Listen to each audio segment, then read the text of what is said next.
Solo Leveling, Ragnarok. By Dang Du. Chapter 1. You really like ants, huh? Im Dog-yoon, the teaching assistant at Hanguk University's Department of Painting, seemed bored with Suho's work. In one section of the wall at the exhibition hall, a tightly packed assortment of art depicting ants was displayed. The pieces included oil paintings, watercolors, and various sketches. The artwork showed great diversity, and the depictions of ants varied significantly in appearance. Dog-yoon attached a nameplate he had brought below Suho's latest artwork. Hanguk University Department of Painting Exhibition. Third-year student, Sung Suho. If we had collected all the ant paintings you drew since your freshman year, we'd have enough to fill up a truck. Don't you think you should have chosen entomology instead of fine arts? I thought about it, but there wasn't a separate department for ant studies, Suho replied. So, you're not into insects, just ants? That's right. Strangely enough, I've liked ants since I was a kid. Whenever I spotted a line of marching ants, I would walk carefully, making sure not to accidentally step on them. You've liked them since you were a child? Your taste sure has remained consistent. Chuckling, Dog-yoon continued to observe Suho's artwork. Then, he curtly remarked, "This ant looks a bit different." In front of them was a painting of a humanoid ant with a menacing dark aura. It's dynamic and appealing. Is this some evil monster? Evil monster? Not at all. It's an ant that appeared in a dream I had when I was younger. I see. Do you love ants so much that you dream about them? When was this? It was before the Great Cataclysm. The Great Cataclysm was a catastrophic event from 2 years ago. It referred to the sudden global crisis known as the end of the world. Horrific monsters emerged out of mysterious gates that appeared all over Earth to invade the planet. Fortunately, a tiny fraction of humans awakened their supernatural abilities just in time, and humanity was able to narrowly escape the crisis. That was just 2 years ago. At the time, Suho was barely 20 years old, a freshman, but his prime ant dream phase actually began back in middle and high school.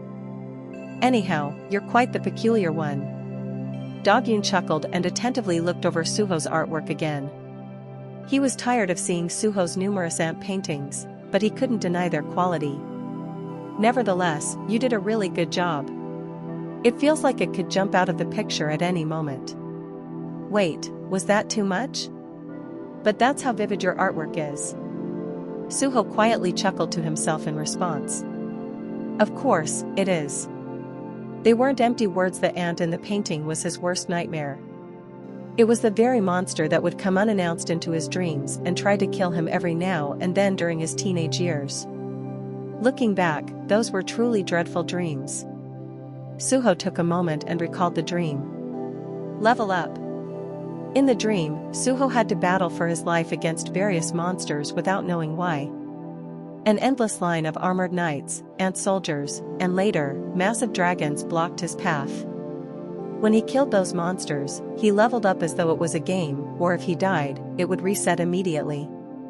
He'd had to start over from the beginning at level 1, everything having been reset. The only way to escape from that dream had been to somehow survive until he reached the final boss's room.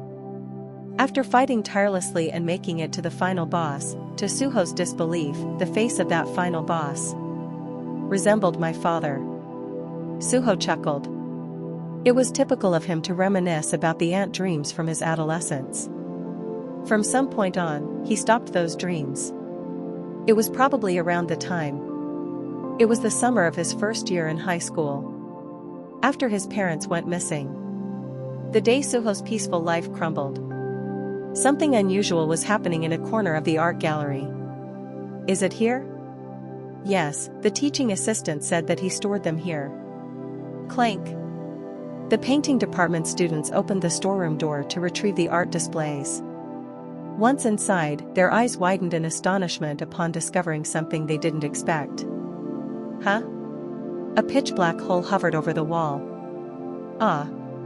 Isn't that a gate? Call for help, quickly. The terrified students backed away. Their shaking hands reached for their phones to report what they saw, but a fourth-year senior immediately stopped them. Calm down. It's clearly a closed gate. Oh, I see. The blue mist hasn't started flowing out yet. Right. It's still a long way away from a dungeon break. Phew. It really got me. The students late to comprehend the situation released a belated sigh of relief. The term dungeon break referred to the phenomenon of magic beasts pouring out of a gate.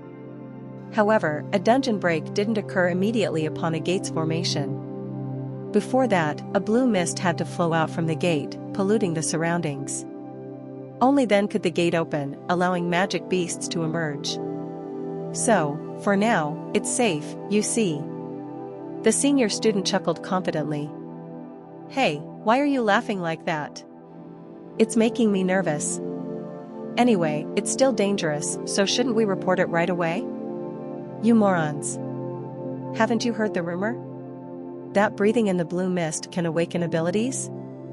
Oh. The other students' ears all perked up once they were told the rumor. There was still much uncertainty surrounding the blue mist's true nature, but at some point, a rumor began to spread furtively on the internet like some urban myth. The rumor was that the mist was imbued with magic and that breathing it in could instantly awaken magical abilities, even in ordinary individuals. Isn't that just a baseless rumor? It's never been disproved. Alright then, let's check it ourselves. Who knows? Maybe we'll have an S-rank hunter among us. The hushed words of the fourth-year student changed the way the other students looked at one another. They couldn't help but think of the enormous earnings made by S-rank hunters. With the emergence of magic beast remains and dungeon ores as new resources, hunters were in prime position to sweep up the new riches. The profession had become a symbol of wealth and prosperity. But only 2 years had passed since the Great Cataclysm occurred, and there was still no clear understanding of how one could awaken their magic powers. Also, do you all know that teaching assistant Dog Yoon is an earring hunter? We've heard. He's always complaining about how being an earring hunter doesn't pay well. That's why he juggles teaching assistant duties during the semester, right? TSK. You don't know what you're talking about. That's deception, buddy. He earns so much for just going into dungeons with the mining team, even though he's not part of the combat squad? How much does he make? The fourth-year student spoke as if he was revealing a great secret, and once his whispers reached the other students' ears, their eyes widened in curiosity. Really? He makes that much? Even as an E-rank? Yeah, kid. Even if you're lucky enough to be the lowest-ranked hunter, it's still that much. So, are you going to let such a good opportunity slip through your fingers? Come on. Wow, hunters really are amazing. Then, why is Dog Yoon still a teaching assistant at our school if he earns so much?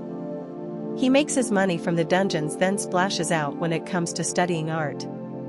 Besides, working in the teaching assistant's office provides plenty of exhibition opportunities. That's the way to live. The chances of an S-rank awakening were even rarer than winning the lottery, so it was more convincing to share what E-rank individuals earned to motivate the other students. The students eventually cracked under the seniors' persistent persuasion and set aside their phones. Well, they say the first few moments when the blue mist starts flowing is relatively safe. Then, should we wait a little longer? Just a few seconds or so? You punks, now you're talking sense. You only live once. Take a small sip of the mist as it comes out, then report it. It won't kill you. A few moments later, a deep blue mist began to slowly seep out of the gate. Thud.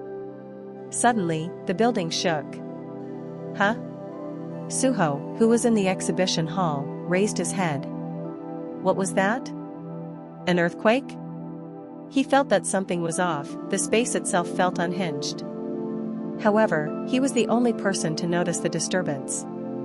No one else took any notice. At that moment, a figure slowly approached the entrance. Ugh. A student limped into the exhibition hall.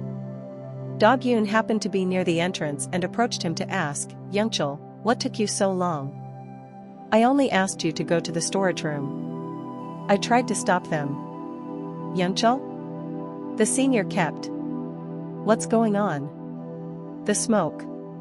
Chills ran down everyone's spines. Something's gone wrong. Dojian's expression stiffened significantly as he closely examined Youngchul's condition. His student's eyes shook uncontrollably as he continuously mumbled something indecipherable. Youngchul, what's in your mouth? Dojian's question broke Youngchul's confusion, bringing him back to his senses. Arg. Before he knew it, puffs of blue mist began to leak out of his nose and mouth. This shouldn't be happening. Ugh. Panicking, Youngchul covered his mouth with his hand. But the more he tried, the more smoke escaped through his fingers. Then in a flash, scorching heat and blue smoke engulfed Youngchul's body. Dog-Yun. Just in time, Suho rushed from behind and firmly pulled his teaching assistant toward him. Youngchul screamed, "It's hot." Dog-Yun couldn't believe what was unfolding before him. He saw that Youngchul's body was beginning to burn as the blue smoke began to swallow him whole. What is that? The students nearby witnessed the ghastly scene and screamed in horror. Suddenly, a wailing siren echoed from the school's loudspeakers. This is an emergency. The students were startled by the unexpected alarm and crowded around the loudspeaker. A gate has spawned on campus. There was a shocked silence. G-Gate? The current location of the detected gate is within the art gallery building. F***CK. That's here. Yuwa. The chaos inside the hall intensified. The students, now in a state of panic, began to run frantically. The indescribable horror of seeing a person burned to death right before their eyes had undoubtedly triggered the panic. Unfortunately, there was a major hurdle when it came to going outside. Youngchul's burning body was right in the middle of the exit. They had no choice but to pass by the corpse to leave. One of the students who had been running ahead hesitated in surprise at the intense heat. Is there another exit somewhere? The student frantically looked around, but there was none to be found. It was becoming clearer by the second that there was only one way out.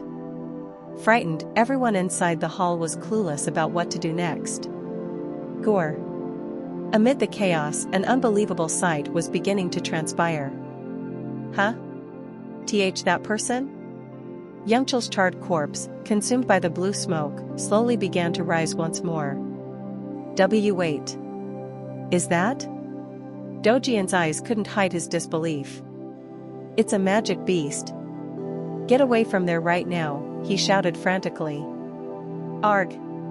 But it was already too late. The blue mist had taken control of Youngchul's corpse, and the magic beast lashed its arms out like whips. Crack. Some students screamed while others convulsed on the floor, spewing blood. As the blue mist clung to their clothes, their bodies also began to burn fiercely. Yuwa. Fire. Fire. No. In utter chaos, the students scattered in all directions as their desperate screams filled the air. Good heavens. It's a real mist burn. Dog-Yun urgently took out his cell phone.